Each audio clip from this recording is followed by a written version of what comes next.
Assalamualaikum Ustaz. Waalaikumsalam warahmatullahi wabarakatuh. Semoga Ustaz dan keluarga beserta tim selalu dalam rahmat dan berkah Allah Subhanahu wa taala. Semoga Anda diberikan yang lebih baik dari apa yang Anda doakan kepada kami di sini.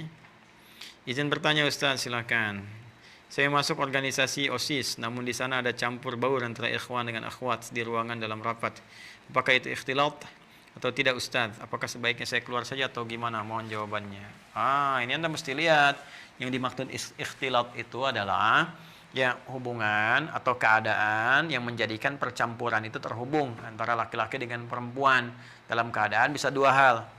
Hal yang pertama itu singgungan langsung secara fisikal, misalnya duduk, ya kan, yang secara mohon maaf sekali ya langsung misalnya terhubung, ada bahkan misalnya ada yang menempel atau jaraknya nggak terlalu jauh, nggak ada pemisah dan sebagainya, nah itu ikhtilat. Ya atau misalnya jaraknya nggak ada hijab yang spesifik sehingga walaupun nggak nempel secara langsung, nah ini pandangan misalnya nggak terjaga ya dan sebagainya sehingga berpeluang banyak menimbulkan persepsi-persepsi yang salah atau godaan-godaan setan yang mudah kemudian untuk dieksekusi oleh setannya itu sendiri sehingga menjadikan syahwat kita menjadi naik misalnya.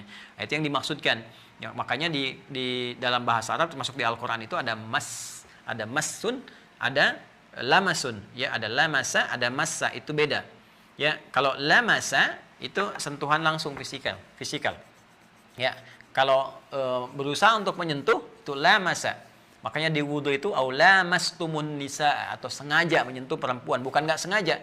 Jadi kalau nggak sengaja misalnya terkena atau apa itu masih ada uzur untuk dimaafkan. Tapi kalau sengaja menyentuh, ya. Nah, supaya ada hal tertentu misalnya itu lamasa au lamastumun nisa falam tajidu ma fatayammamu, itu di Quran surah ke-5 ayat yang ke-6. Kalau massa tentang riba tuh, ya seperti orang-orang riba itu seperti orang-orang yang dikuasai oleh setan, ada sentuhan, yaitu di surah Al-Baqarah itu kalau Anda baca dari ayat 275 sampai 278, ya Allah tegas mengatakan, ya sungguhnya orang-orang yang terkena riba itu, yaitu seperti orang-orang yang dikuasai oleh setan. Masathumus syayatin, kan dikuasai. Jadi seperti orang, kalau di terjemahan itu seperti orang yang kesurupan, orang terkena penyakit gila dan sebagainya. Maksudnya apa? Bukan dalam konteks keadaan fisikalnya langsung seperti itu buruk gitu kan, tapi terpengaruh keadaan dirinya. Sehingga dia bertindak sesuatu yang tidak wajar, ya. Dalam tidak wajarnya itu tidak sadar dia berbuat sesuatu yang maksiat kepada Allah Subhanahu wa taala. Nah, dalam konteks pertemuan tadi, apapun itu mau di OSIS organisasi yang lain dan sebagainya, bahkan dalam taklim, maka diusahakan, kan taklim kan kadang ada untuk akhwat, untuk ikhwan, kan? Akhwat tuh perempuan, ikhwan laki-laki. Ikhwah itu gabungan laki-laki perempuan. Ya, saya ulang ya. Ikhwan laki-laki. Ya, jamak dari kata akh. Jadi kalau udah ikhwan itu laki-lakinya banyak. Ya, akh itu saudara laki-laki. Akhi saudaraku laki-laki. Jadi kalau Anda panggil akhi, wahai saudaraku, kan? Kenapa ada panggilan seperti itu akhi? Itu menjadikan perhatian kita kepada dia seperti saudara kita lah gitu ya. Berbuat baik, menolong, mengarahkan kebaikan dan sebagainya. Ukht itu perempuan, ukhti saudariku. Ya, jadi kita menganggap memperlakukan dia seperti saudari kita dalam hal kebaikan, gitu kan? Nah, jamak dari akhun itu ikhwan, jamak dari ukhtun itu akhwat. Ingat ya? Nah, kalau ikhwah, hamzah, kha, kemudian waw, tak marbutah itu gabungan laki-laki dengan perempuan. Jadi kalau ada momen laki-laki perempuan, Anda bisa sebutkan ikhwah. Ayo al-ikhwah, kan? Oh, saudaraku laki-laki dan saudariku perempuan, gabungan semuanya. Ya, kalau ikhwan saja laki-laki. Maka Anda bisa cari solusinya misalnya. Nggak jadi masalah, misalnya Anda rapat tapi tetap dibatasi, ada meja kan? Saya meja panjang, atau kalau nggak ada meja seperti itu misalnya dibatasi bagian akhwat sebelah mana, ikhwan sebelah mana, agak sedikit misalnya jauh, bisa komunikasi, bisa diskusi, di situ nggak ada persoalan. Ya, kemudian yang paling penting adalah supaya tidak ada masathumus syaitan, ya godaan-godaan setan, jaga juga pandangan. Ya, di Quran surah ke-24 itu ayat 30. Wa qul lil mu'minina yaghuddu min absarihim. Katakan bagi pria-pria beriman, Anda yang bertanya, jaga pandangan Anda. Jadi kalau sudah mandang misalnya kan, seperti ini tiba-tiba Anda bisa merasakan lah kalau ada tiba-tiba syahwat, getaran-getaran yang tidak jelas, seperti Anda misalnya di jalan ketemu Bapak polisi, takut nggak bawa SIM kan ada getaran dalam hati itu ya. Itu getaran-getaran itu. Beda dengan getaran-getaran kepada lawan jenis kan. Terasa tiba-tiba itu palingkan.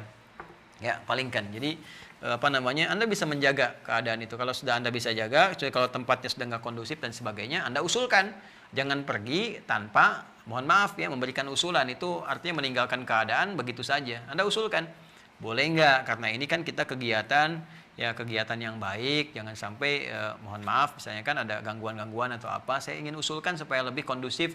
Jadi jangan bawa dulu misalnya ke nuansa-nuansa yang spesifik. Kadang-kadang kan orang belum kenal agama, maka dikenalkan dengan konsep yang umum. Bisa nggak supaya lebih efektif, lebih spesifik pertemuan kita hasilnya bagus?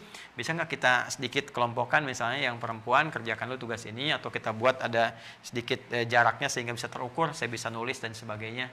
Nah itu insya Allah akan lebih terukur. Ya kurang lebih demikian. Jadi tidak langsung harus Anda tinggalkan, tapi Anda kasih usulan dulu. Ya kalau Anda kira-kira bisa diterima, bagus. Kalau belum diterima, ya Anda mohon pamit dulu misalnya. Anda katakan, mohon izin saya nanti mengikuti di sesi ini, saya ikuti di tempat yang terpisah, saya nanti usul juga gitu ya. Karena saya ini kondisinya agak kurang enak kalau nyambung begini ke saya pribadinya, kadang nafasnya agak kurang ini, agak sesak gitu kalau seperti ini. Jadi saya nggak terbiasa, suka apa misalnya keringetan atau apa, hatinya nggak karuan, jadi ide-ide kurang keluar ya. Gitu aja lah, dikasih gambaran umum. Nanti di luar itu kalau ada yang tanya Anda jelaskan. Saya kan baru ngaji gini, takut kalau berbuat salah dan sebagainya. Ya, jelas ya? Ya kalau Anda langsung ini dilarang dalam Al-Quran gini, kan nanti teman-teman kan protes, kamu so alim, padahal nama Anda Asep misalnya kan. Ya terus Anda katakan saya bukan alim, saya Asep gitu. Ya jadi persoalan. Ya. Bismillah.